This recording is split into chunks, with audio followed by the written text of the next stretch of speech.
like this. No, it's on. Good afternoon, and welcome to the Q&A of the film Sermon to the Fish by Hilal Baydarov. Please welcome the director.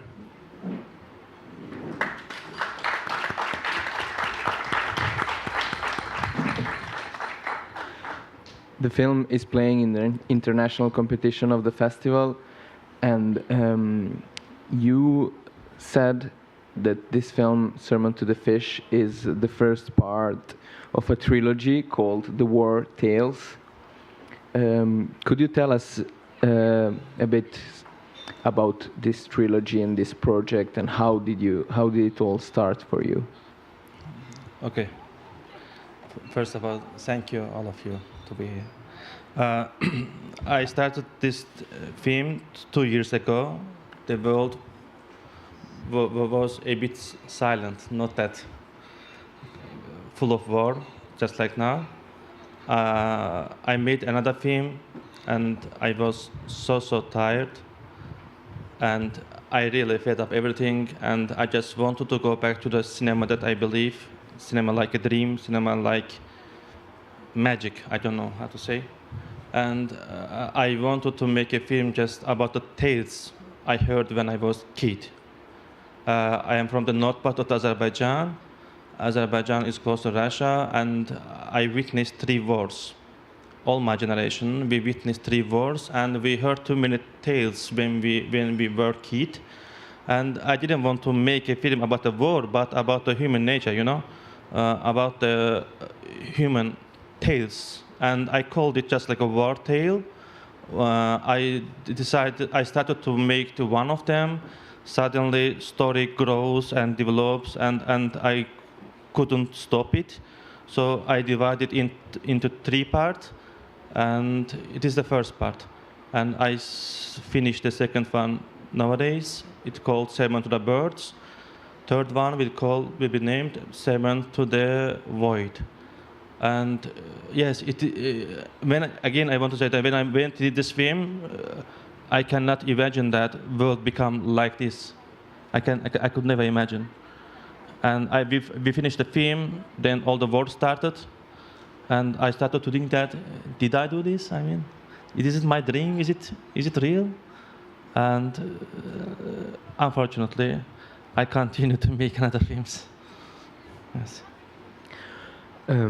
So you said that the next films are going to be called Sermon to the Birds and Sermon to the Void. And so Sermon to the Fish, where does the title come from, and how did you come up with this idea? I love mythology. I love Bible stories. I love Renaissance. I love paintings. And I took the name from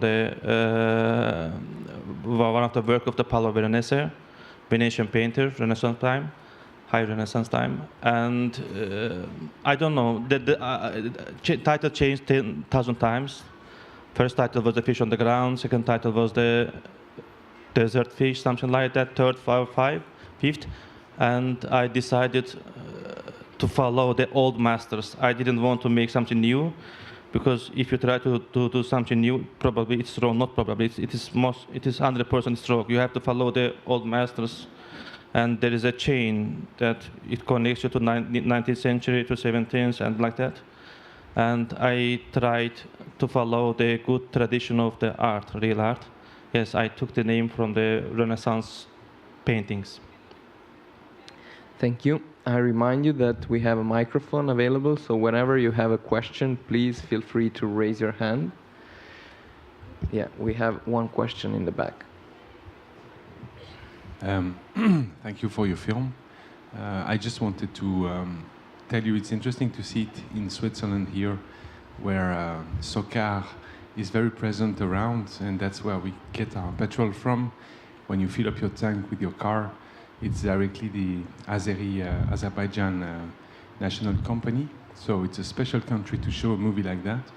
And I wonder if you were, because you started talking about the war, what's the space left for ecology in your film compared to pacifism, I would say. Thank you for your question. This morning I told that I always film in the places where I have memories.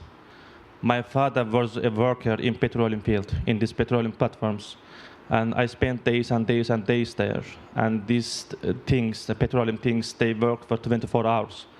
And they always say same sound and look again and again and again. And when I was kid, my father put me under one of these things and told me to wait to finish his work. And when he finished his work, we were going to get to home, and this sound is always on my mind. And when I choose this place, just because my father worked there, and it make me feel. I mean, again, I want to say about a reconnection. I think it's a gold word. I don't know. I cannot find it. It is beautiful that it's like that. Reconnection. I mean, Renaissance. It reconnects you to your real roots. I mean, and this landscape is very magic because it's a part of the film. It's a big part of the film. It's a big part of the script. And when you start to feel something, you don't need a big story. And I chose this place because I have some memories. Because of my father. Thank you. We have a question here.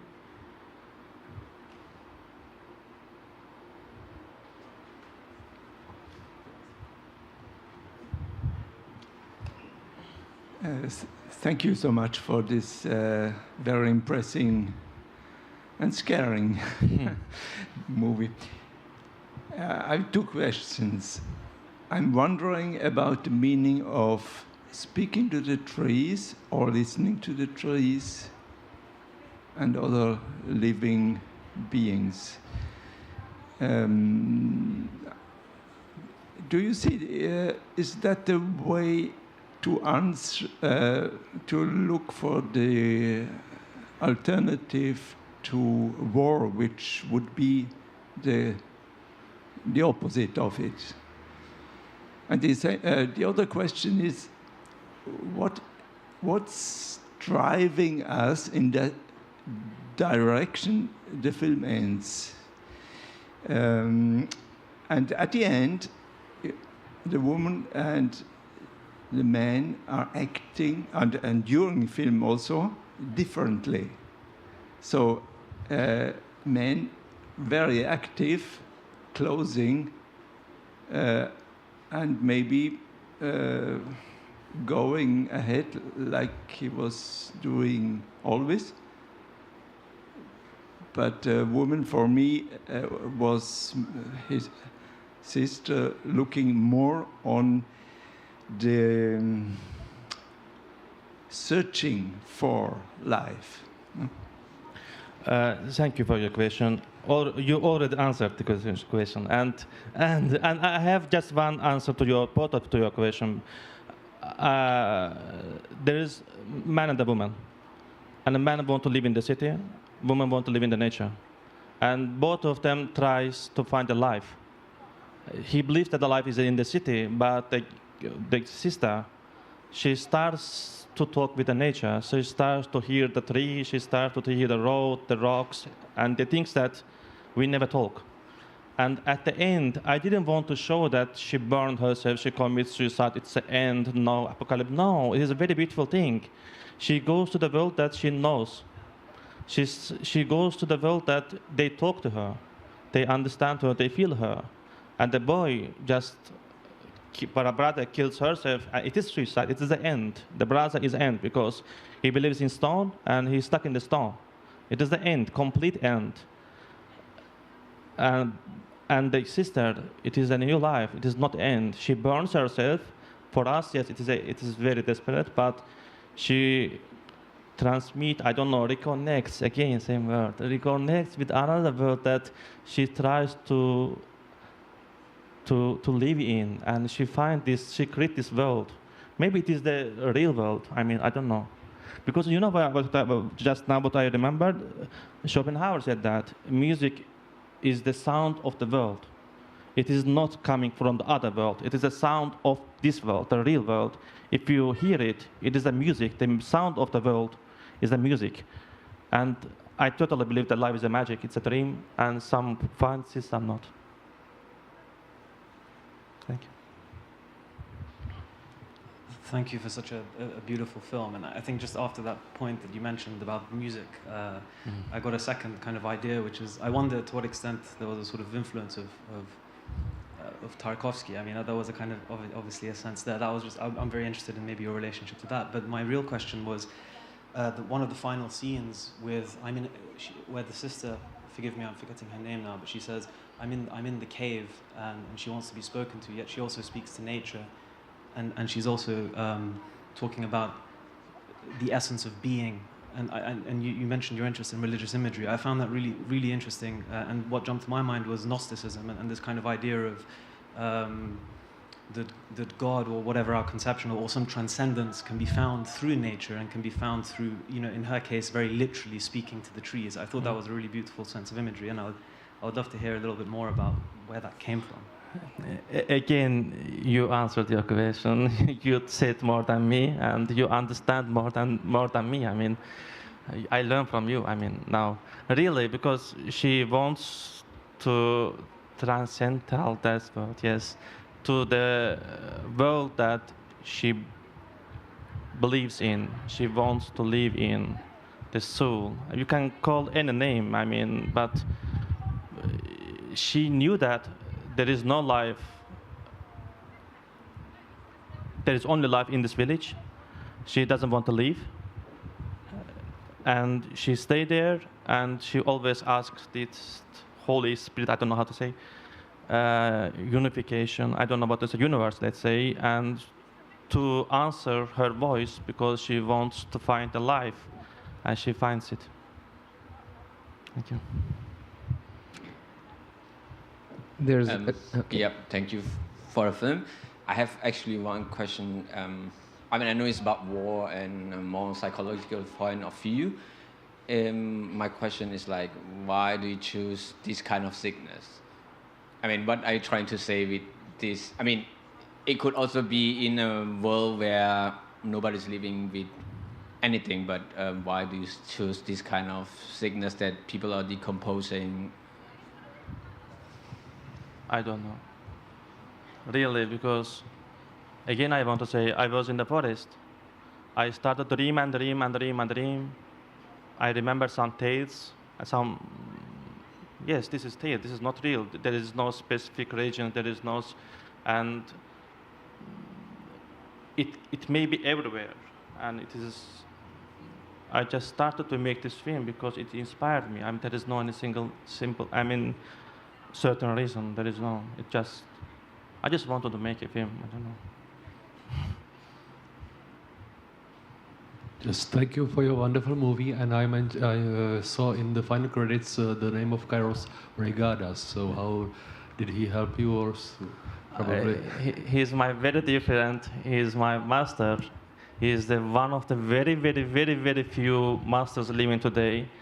All my life, I never met any intellectual person. He is the only intellectual person I know in my life. And it is the third film we work together. It is not about we work. It is not a working. I mean, he's there, I'm here, we finish, we work. I make a film, and he helped me, his ideas. Yes, he's the only one. He's a great man, great filmmaker, of course. You were throughout all this the dialogue that we're having and these questions, you were mentioning that you were drawing some inspiration also from real life, and in a way you work with a reduced team of collaborators which are present in many of your films. So Davut Orhan, yes, the actor, is playing the same character again and again. And you were mentioning, we were talking about this morning at the press conference also. So I wanted to ask you about this collaboration, but not only this, but about the documentary elements or the elements of the real that somehow you bring into your films. Okay, this is a very good question, thank you. I started years ago, I'm making film.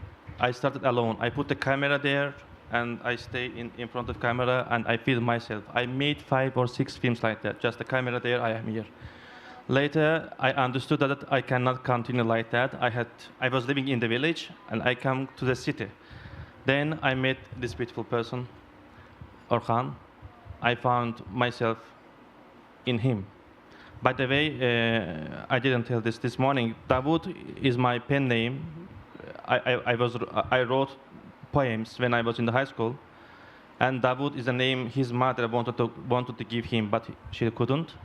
And I mean, you know, I never tell him to do this or do this, look like this. There is never a script. We never write a script.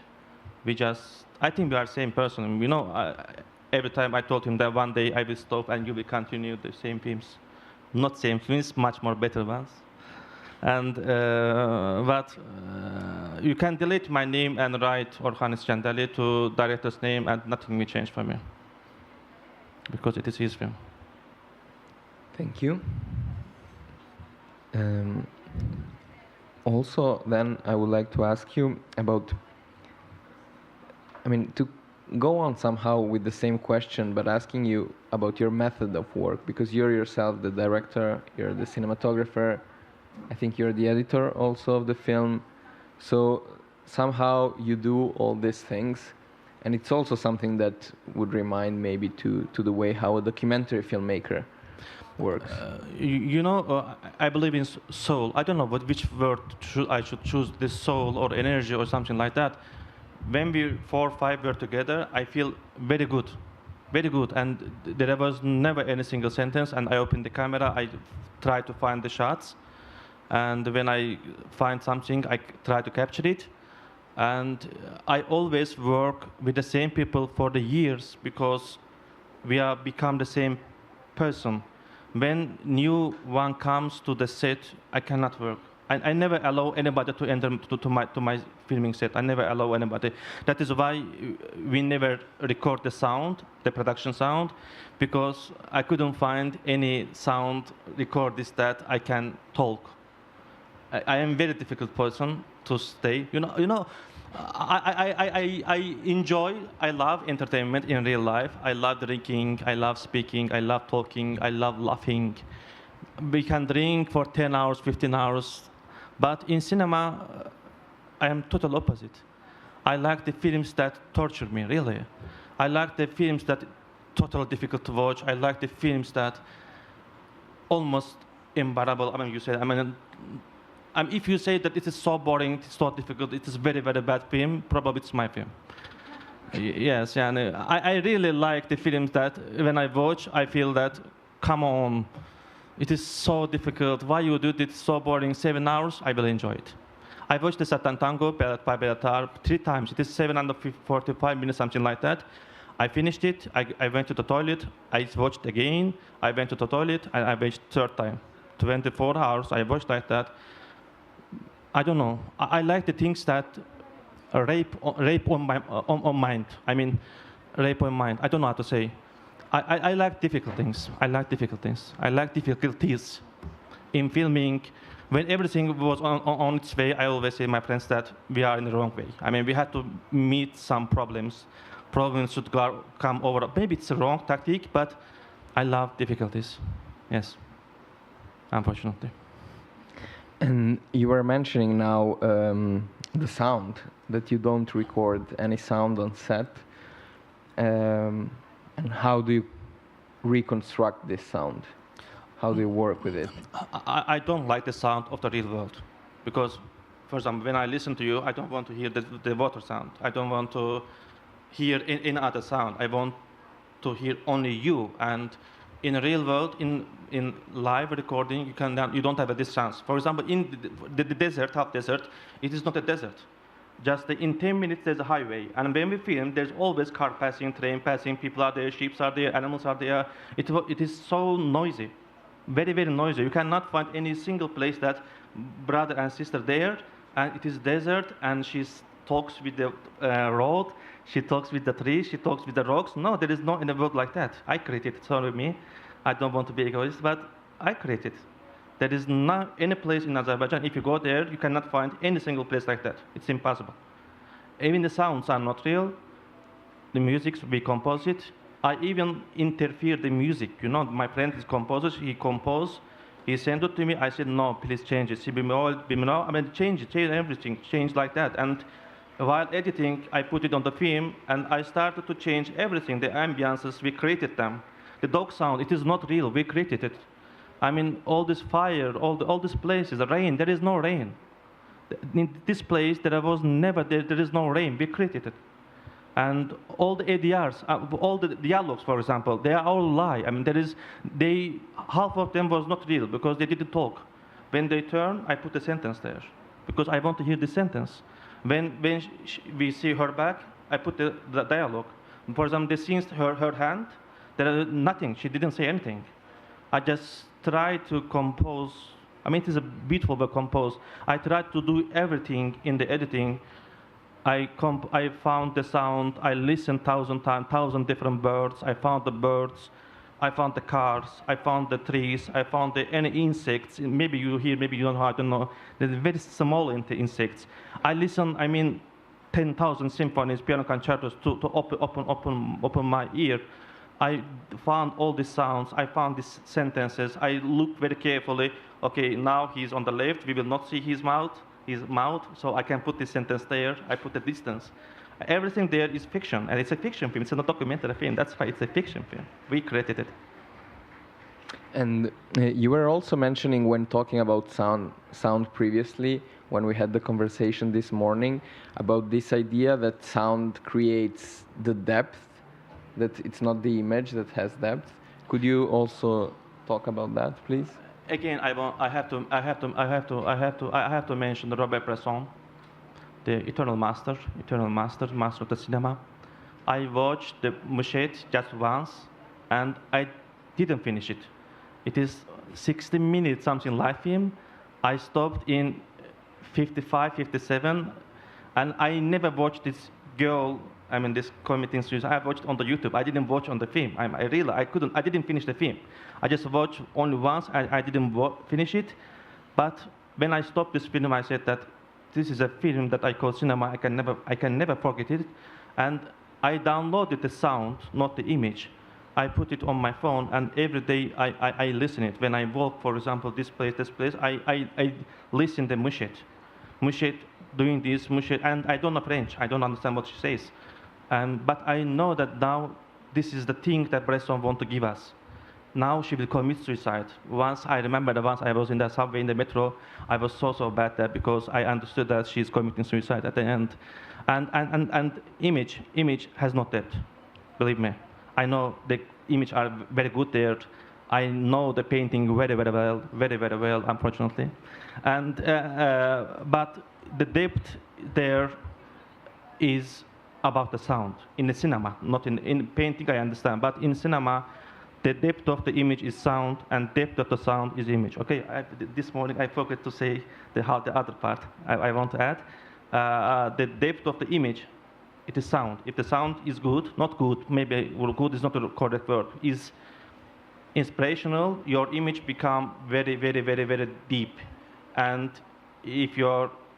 and the depth of the sound is image. When you hear very beautiful sound, just like me, I mean, on the phone, you can see everything. You can see everything.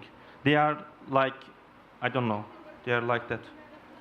And it is not a boom, and when we talk, for example, the guy now filming us, he will put probably the sound that I now talk. It is not like that. No, cinema is totally different. Totally different. Thank you.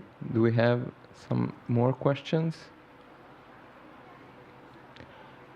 If not, I would ask you a last question. And it's maybe to go back again to something that you mentioned already, and it's the locations. You said that you really created this location, that there's no setting like this.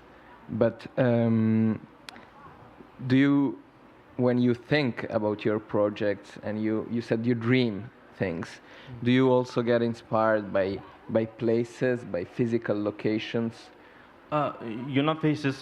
Faces is places, I know, but I will say faces. I will say because I will say faces is a main part of the cinema, and human has a face. sound has a face, image has a face, and the landscape has a face.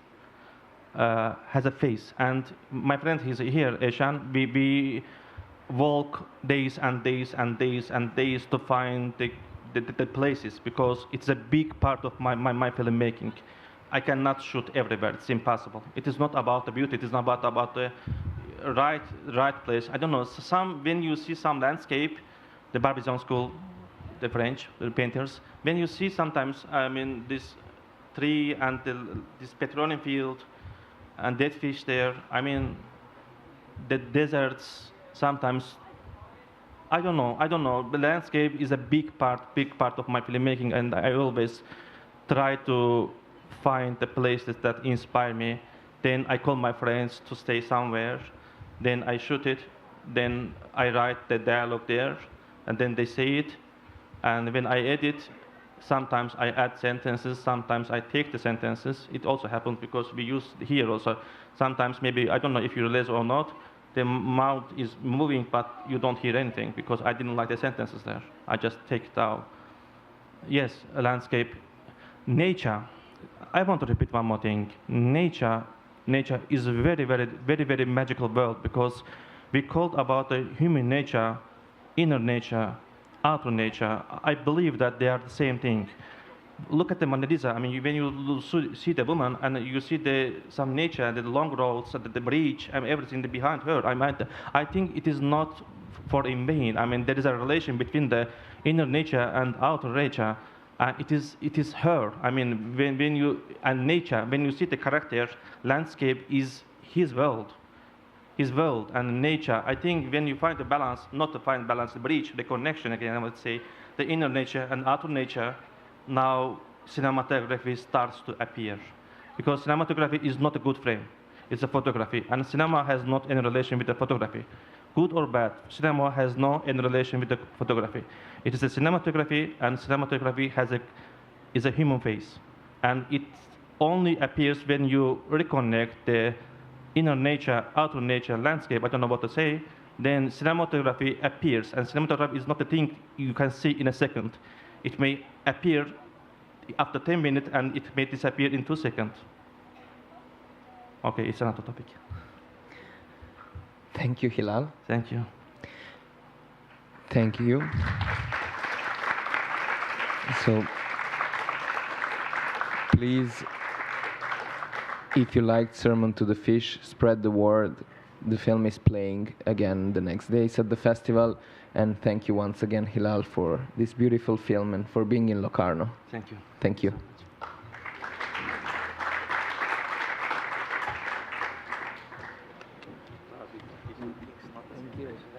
You're great. When you speak, it's really great to listen to you. Thank you.